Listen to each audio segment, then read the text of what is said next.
Thank you for joining. Like, share, and subscribe. We are tops in the Migrant Mayhem updates. One of the few channels that comes out of Chicago where it's happening, folks.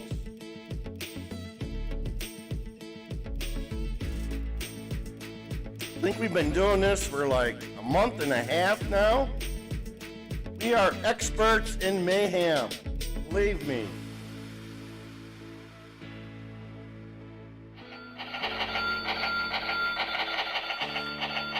Welcome, welcome. AHR82, thank you for joining. Thank you for joining. Like, share, subscribe. I am DJ Wonder Chrissy. This is Migrant Mayhem. We got a good show for you today. So what's going on, right? What's going on in the migrant stratosphere? Well, our first video clip that we'll show you here, you're going to find out that shelters are bursting at the seams. Shelters are bursting at the seams. In general, they have twice as many people in a shelter than they should. We got some good news. We'll have a clip at the end from our friend Adam Klepp, who actually went to the Chicago Food Depository. They said that they are meeting the demand, and they've got additional funding, at least for now, from our federal government and the state and city, I believe. Maybe not the federal, I think state and city. State and city have upped their donations to the food depository, and they're meeting the demand for now. And he talks about how the demand has gone up 10% in the last month or so. So expect that to be high going forward because, 100% of the people that are coming here that are asylum seekers, the border buddies, the illegals, the migrants, whatever you want to call them, are in need of social services and food stamps. That's a given, right? 100%. None of these people can support themselves. It seems to be a common theme. I've got nieces and nephews who are in their 30s who are still being supported by their parents, so I guess this doesn't surprise me. So let's go and look at some of these videos and get our update for today.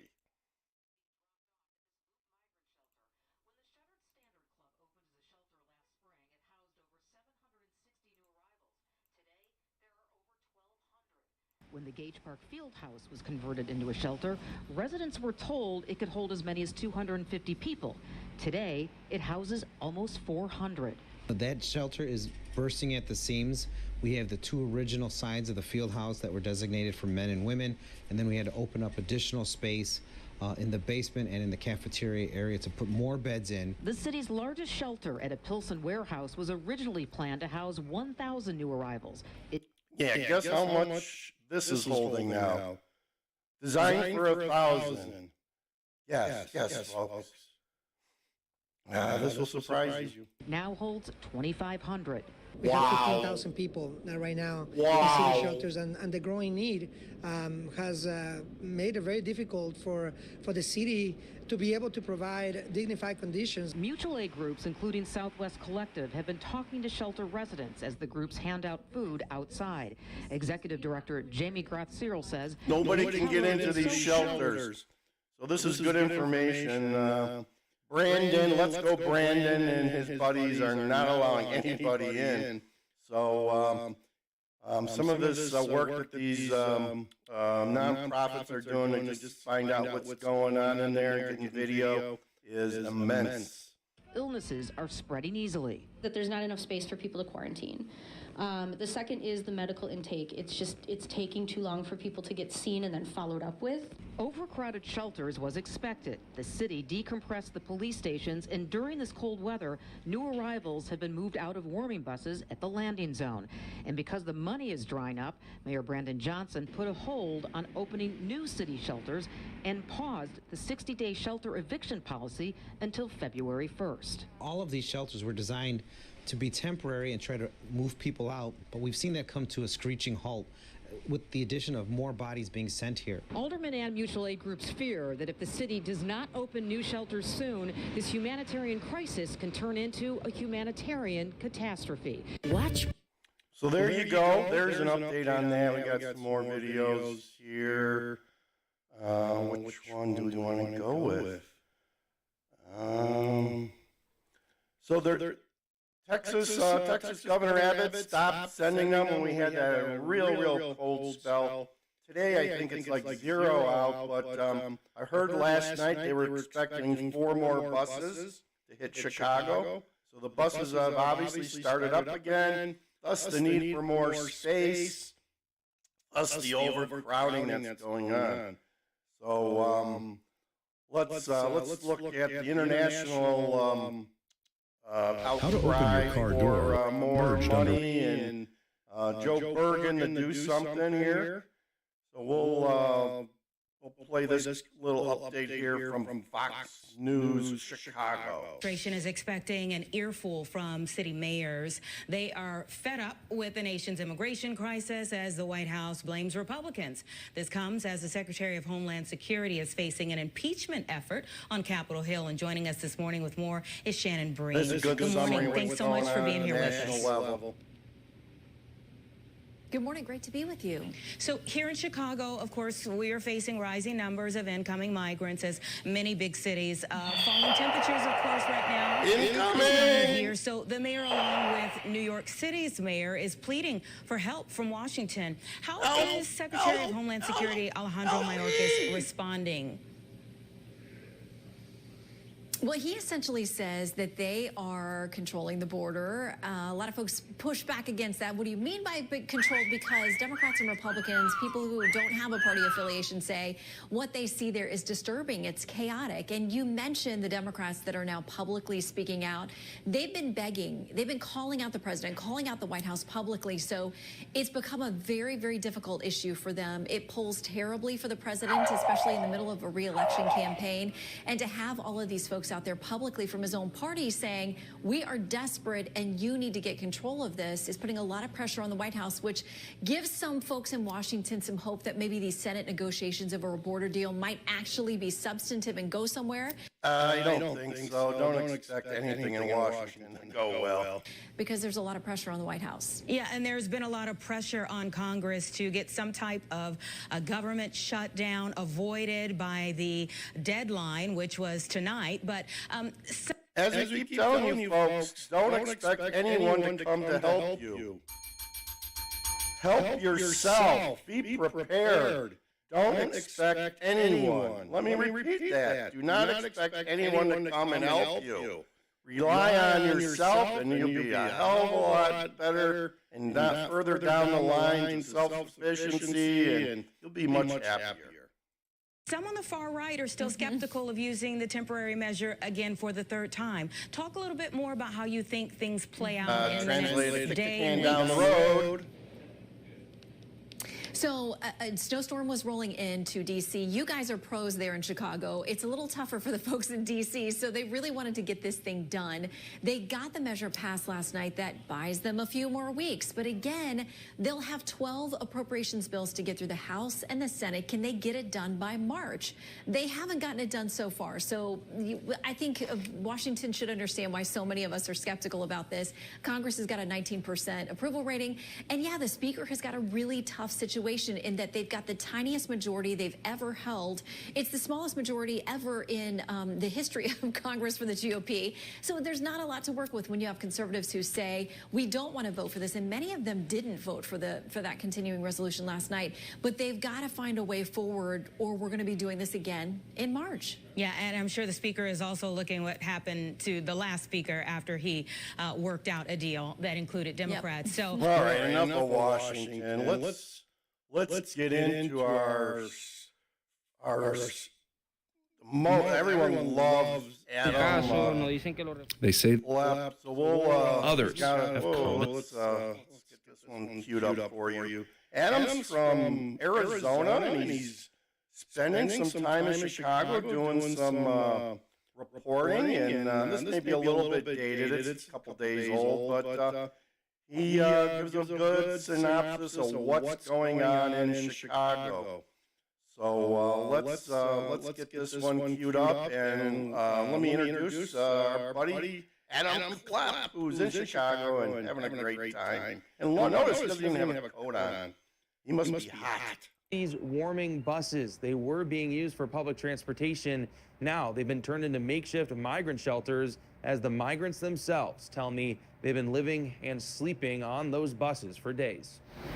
In the shadow of the city's tallest building, migrants wait on the streets to be placed in shelters. Buses provided by Chicago are the only refuge. Yeah, these buses have been replaced. They got rid of them when it went down to zero, so they may come back later. From the freezing temperatures. Right now, the situation... Here's our famous guy from Costa Rica, who everyone thinks is a criminal.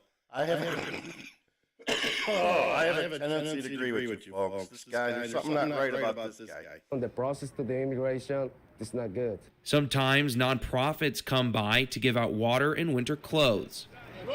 Michael, a migrant from Costa Rica, says he looks like we got the United States bobsled team here for some reason. I'm not sure about that. He's been sleeping on the buses for 3 days, sending me this video showing what it's like every night, saying this is not what he and other migrants expected to find. Some more bobsled team members there. They must be doing some volunteer work or something. In America. Did you think it would be like this when you got here? No, never in the life. While Michael is by himself, others have come with their entire families. They say there is nothing. The shelters are full. I am desperate because I have been here for 6 days with my 3 small children. As the migrant situations worsen, organizations like the Chicago... This is where he talks to the people at the food depository. I got some good news for the migrants, at least. I thought we were going to have some issues with the depository, but appears things are going well for now. Chicago Food Depository have been stepping in to help. Jim Conwell gives me a tour of their warehouse. So it's even bigger than what you see here today. Where every day, he says, over 300,000 pounds of food leaves to get delivered across Chicago. We believe that food is a human right, and no one in our community should go without food. Now the migrants have become a big part of that community. Conwell says asylum seekers are 10% of their service base. With increased state and city funding, they've been able to keep up with the increasing demand. We haven't had to sacrifice or reduce our response for longtime Chicagoans who need food assistance. I hope this is true, but if it's not, it's not like people wouldn't lie to you, right? Sometimes we like to get the narrative out there, even though it's not the truth. Because we're also responding to the needs of new arrivals. We've been able to do both. But back on the streets, it's clear much more than food is needed to help. The city has now spent more bobsled team members and over $150 million supporting migrants. Michael tells me he's not sure how much longer he'll be welcome. The people don't like it, the immigrant, and I know that. But bro, me and everybody, I have a dream, you know? Bro, I got a The dream. best option, the best life, but this is so hard. According to the city, over 30,000 migrants have arrived in Chicago since 2022. And as of January, that number's up to 34,000. Most recent number, 34,000 in our city, 600 and some buses. over 500 of them are waiting in the city's police stations, airports, and warming buses for placement in a shelter. Reporting in Chicago, Adam Klepp, KGUN 9. So there you go. There's our favorite reporter besides Casey Cronus. Casey Cronus is a great reporter.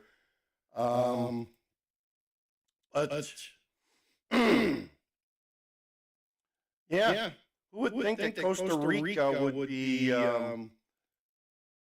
more difficult than Chicago, right? Come on, guy. Guy left Costa Rica, supposedly. I think he was shown the door by Costa Rica or some other Latin American country based on his tattoos and everything else. And he seems like he might have been here in the past. He seems like he's commanded the language of English pretty well, which was kind of peculiar. You know, weird circumstances surrounding that one. We got to be careful who we let in, folks, because we haven't been doing that, and there's a lot of crime going on. If you watch, I haven't really covered that lately, but around Christmas time, a lot of organized crime going on at the malls. Oakbrook Center just had day after day. Macy's, maybe why Macy's is closing more stores is they've been losing stuff out the door like you would not believe. And I keep seeing where they're arresting these people and they just let them go. Some of them, they say, you know, they ask them where they're being housed and they just say a tent. So it's getting crazy in Chicago. It's going to get much crazier as I expect. The only thing that's stopping the craziness right now is the weather. But as we see the buses ramp up again, we're going to see a lot of weird stuff happen. And as I said, they're going to start coming out into the suburbs. And as I had a video yesterday where I had a gentleman talked about having someone knock on his door. Migrant here. Got any food, clothing, money? Give me some dinero.